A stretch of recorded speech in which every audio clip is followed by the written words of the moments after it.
Ciao a tutti e benvenuti! Oggi impariamo l'italiano con una breve storia. Un ottimo modo per migliorare la vostra lingua è attraverso l'ascolto e la lettura, sia intensiva che estensiva.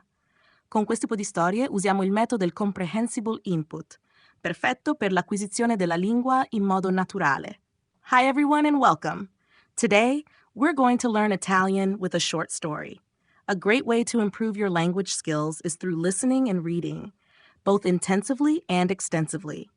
With stories like these, we use the comprehensible input method, perfect for natural language acquisition. If you'd like to practice speaking by repeating parts of this story, you can use the clipping tool on YouTube. It allows you to clip sections ranging from 5 to 60 seconds, and when played back, it loops for easier repetition. Pronti? Iniziamo. Le luci della città si spegnevano lentamente, alle spalle di Luca, mentre saliva sull'auto.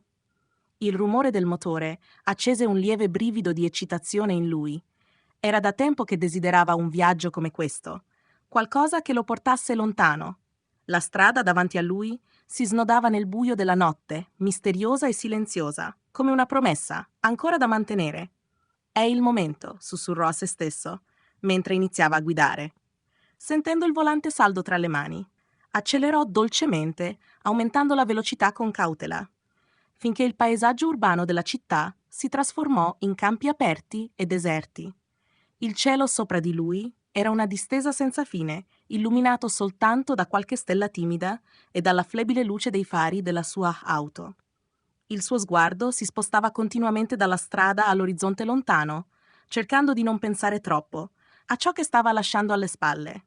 Non c'era spazio per i dubbi, solo per il rumore costante delle gomme sull'asfalto e la voglia di perdersi nel cuore della notte. Era partito da poco, ma sentiva già il peso della distanza. La città era ora un ricordo lontano e la sua unica compagnia era il silenzio del viaggio. Mentre Luca continuava a guidare, il rombo dell'auto si mescolava con il vento che fischiava attraverso i finestrini leggermente abbassati. La strada davanti a lui si allungava, serpeggiando tra colline nere come l'inchiostro e campi abbandonati, e l'unica cosa che poteva sentire era il battito del suo cuore, sincronizzato con l'aumento della velocità. Non aveva una meta precisa, solo l'urgenza di andare lontano, di lasciare tutto indietro. Luca prese una curva stretta, le mani ferme sul volante, mentre l'auto sfrecciava attraverso il buio. Le luci dei fari illuminavano brevi tratti di strada, rivelando la desolazione che lo circondava. Era come se la notte stessa stesse inghiottendo il mondo, lasciando solo una striscia d'asfalto davanti a lui. Ogni tanto un cartello stradale passava veloce, ma non lo leggeva nemmeno. Era troppo concentrato sul suo viaggio, sul bisogno di andare sempre più veloce.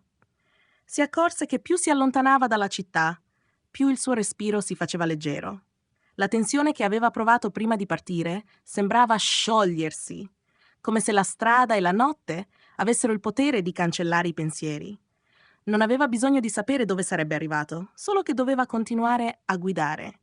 Il buio diventava più fitto e Luca spinse l'auto a una nuova velocità, sentendo il motore ruggire sotto di lui. Il viaggio stava diventando una fuga, una corsa contro il tempo e contro se stesso, ma per la prima volta in tanto tempo si sentiva libero. E così, con la città ormai lontana, Luca si perse nel ritmo costante della strada e della notte, senza sapere cosa lo aspettava, al termine del suo viaggio. Le ore passavano lente, scandite solo dal suono costante delle ruote dell'auto che correvano sull'asfalto. Luca iniziava a sentire il peso del viaggio, ma non rallentava.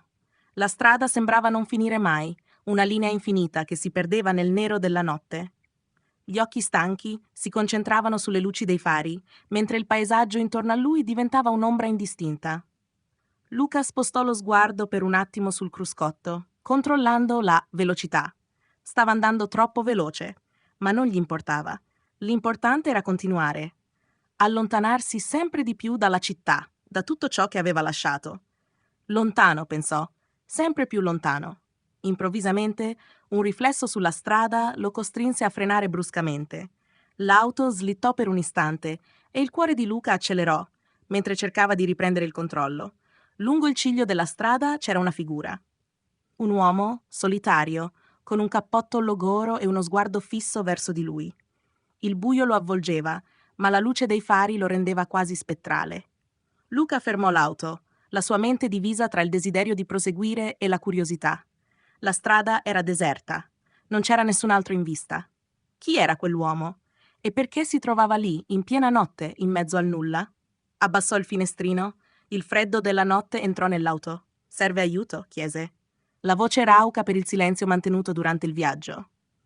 L'uomo lo guardò per un istante, poi fece un passo verso l'auto.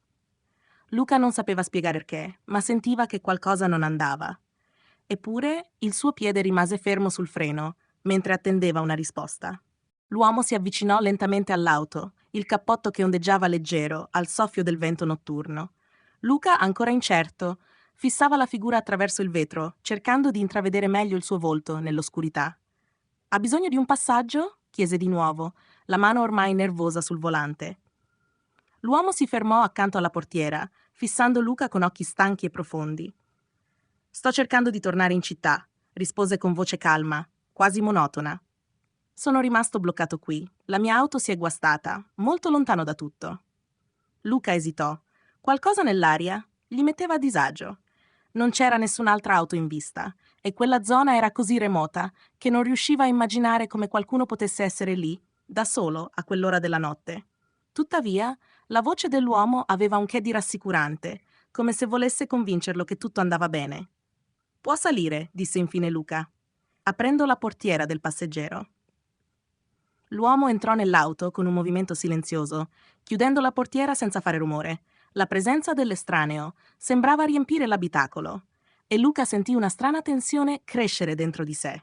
Rimessosi alla guida, Luca accelerò, sentendo di nuovo la strada allungarsi sotto di loro.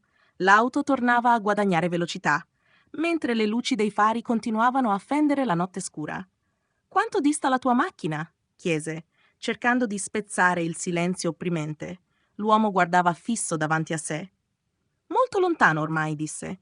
Poi, senza distogliere lo sguardo dalla strada, aggiunse: «Ma non è la macchina il problema, è quello che ho lasciato indietro». Luca lo guardò di sfuggita, confuso. «Cosa intendi?» Il passeggero girò lentamente la testa verso di lui, gli occhi velati da un'ombra. «Non importa quanto lontano pensi di poter andare, certe cose ti trovano comunque, anche se le lasci nella città». Il cuore di Luca prese a battere più forte.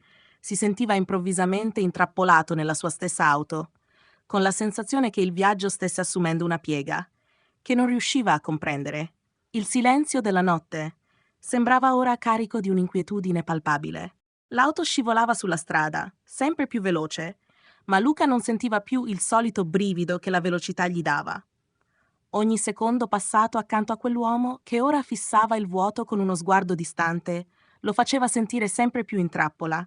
Cercava di concentrarsi sul percorso, ma la presenza accanto a lui era diventata opprimente, come un peso invisibile.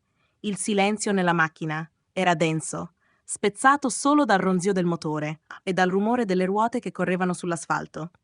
Luca sapeva che doveva dire qualcosa, rompere quella tensione che sembrava crescere con ogni chilometro percorso, ma non riusciva a trovare le parole. Finalmente fu l'uomo a parlare di nuovo, con voce bassa e calma.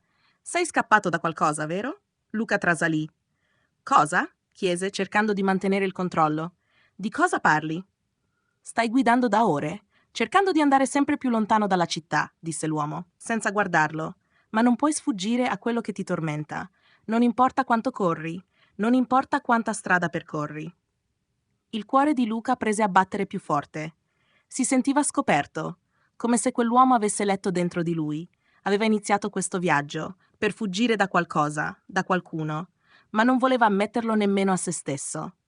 Le parole dell'uomo lo avevano colpito nel profondo, come una verità inaspettata, che non poteva ignorare. «Non so di cosa stai parlando», rispose Luca, cercando di mantenere la voce ferma, ma senza riuscirci completamente. L'uomo finalmente lo guardò, gli occhi scuri e insondabili. «Sai esattamente di cosa parlo. La città è piena di ricordi, di colpe, e tu stai cercando di lasciarli tutti indietro, come se la strada potesse cancellare il passato. Ma non funziona così, Luca». Luca sbiancò. «Come fai a sapere il mio nome?» Il passeggero sorrise appena. Un sorriso che non raggiungeva gli occhi. «Ci sono cose che non puoi nascondere, nemmeno in piena notte». Luca premette sul pedale dell'acceleratore, facendo aumentare la velocità.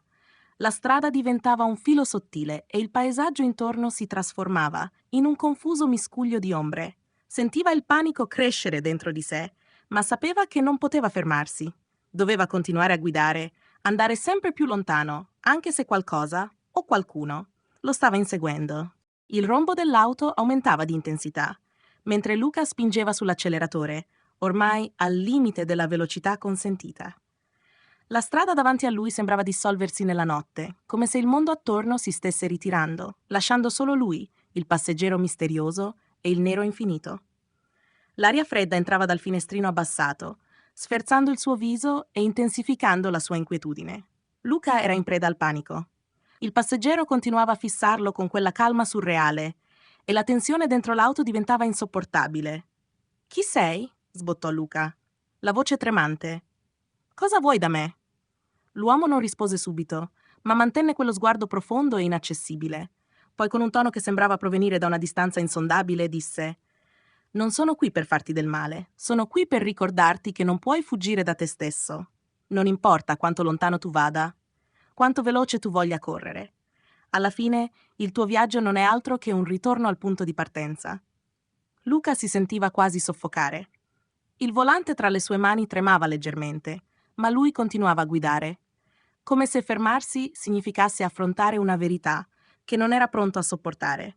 Le parole dell'uomo lo colpivano come lame affilate, aprendo ferite che aveva cercato di nascondere, sotto strati di bugie e autoinganni. Aveva lasciato la città per sfuggire a qualcosa, ma ora capiva che quel qualcosa lo stava seguendo, seduto proprio accanto a lui.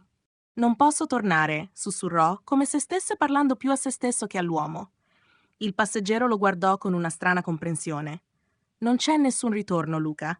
C'è solo la verità che porti con te, ovunque tu vada, e la strada non può cancellare ciò che sei, né ciò che hai fatto». Improvvisamente, davanti a loro, apparve una luce in lontananza. Una curva stretta si delineava all'orizzonte, e Luca realizzò troppo tardi che stava andando troppo veloce per affrontarla. Frenò bruscamente, ma l'auto perse aderenza, slittando pericolosamente sulla carreggiata. Il suo cuore batté all'impazzata, mentre sentiva l'auto scivolare verso il bordo della strada. L'ultima cosa che vide, prima che tutto diventasse buio, fu lo sguardo impassibile dell'uomo, immobile accanto a lui. Poi, il silenzio assoluto.